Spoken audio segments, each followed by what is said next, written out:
क्या इस्तीफा देकर भी कोई नेता और मजबूत हो सकता है? क्या एक मंत्री का पद छोड़ना उसकी राजनीतिक हार है या फिर एक नई शुरुआत? और संसद के बाहर धर्मेंद्र प्रधान ने आखिर ऐसा क्या कह दिया कि अब उसकी चर्चा हर तरफ हो रही है? नमस्कार, मैं हूं सिद्धार्थ प्रकाश।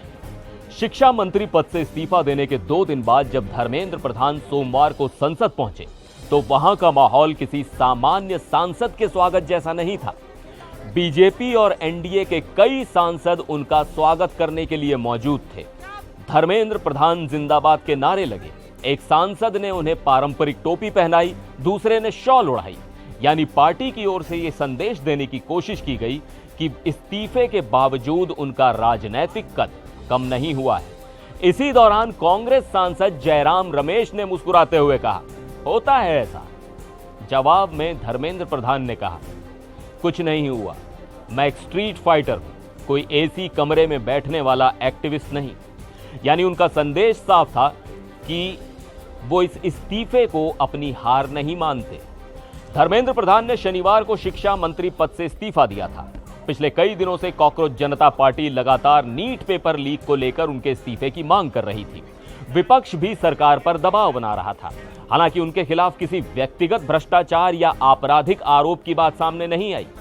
संसद परिसर में एक बीजेपी सांसद ने इसी संदर्भ में कहा कि यह पहली बार है जब किसी मंत्री ने बिना किसी व्यक्तिगत आरोप के इस्तीफा दिया है। धर्मेंद्र प्रधान ने अपने इस्तीफे के बाद एक्स पर लिखा कि पिछले 10 दिनों की घटनाओं से उन्हें दुख हुआ है। उन्होंने कहा कि यह व्यक्तिगत प्रतिष्ठा का सवाल नहीं है और देश के युवाओं को भ्रम के चक्र में फंसने नहीं दिया जाएगा। दिलचस्प बात यह है कि इस्तीफे के तुरंत बाद गृह मंत्री अमित शाह उनके घर पहुंचे। रक्षा मंत्री राजनाथ सिंह और बीजेपी अध्यक्ष नितिन नवीन सहित कई वरिष्ठ नेताओं ने शिक्षा क्षेत्र में उनके काम और सुधारों की सराहना की। पार्टी के भीतर यह नैरेटिव बनाया जा रहा है कि इस्तीफा राजनीतिक जवाबदेही, त्याग और राष्ट्रीय हित का उदाहरण है। यानी बीजेपी यह दिखाना चाहती है कि पद गया है लेकिन भरोसा नहीं। यहीं से कहानी और दिलचस्प हो जाती है।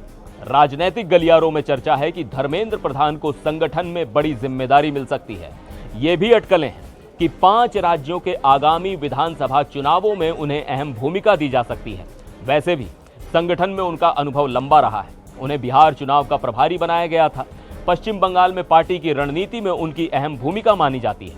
हरियाणा, उत्तर प्रदेश, मध्य प्रदेश, उत्तराखंड और कर्नाटक जैसे राज्यों में भी वो संगठन से जुड़ी जिम्मेदारियां संभाल चुके हैं। धर्मेंद्र प्रधान सिर्फ राष्ट्रीय नेता नहीं बल्कि ओडिशा बीजेपी के सबसे प्रभावशाली नेताओं में गिने जाते हैं। पार्टी सूत्रों के मुताबिक राज्य के बड़ी संख्या में विधायक और कई मंत्री उनके करीबी माने जाते हैं। इसलिए माना जाता रहा है कि इस्तीफे के बाद भी ओडिशा में उनकी राजनीतिक पकड़ कमजोर नहीं होगी। यानी सवाल सिर्फ इतना नहीं है कि उन्होंने मंत्रालय छोड़ा। असल सवाल यह है कि अब उनकी अगली भूमिका क्या होगी। क्या उन्हें संगठन में और बड़ी जिम्मेदारी मिलेगी? क्या आने वाले विधानसभा चुनावों में वो बीजेपी के बड़े चुनावी चेहरे बनेंगे या फिर ये इस्तीफा उनकी राजनीति का नया अध्याय साबित होगा? आपको क्या लगता है? धर्मेंद्र प्रधान का इस्तीफा राजनीतिक नुकसान है या फिर बीजेपी की बड़ी रणनीति का हिस्सा? अपनी राय हमें कमेंट में जरूर बताइएगा। फिर मिलेंगे एक और वीडियो में। आप देखते रहिए एनडीटीवी इंडिया।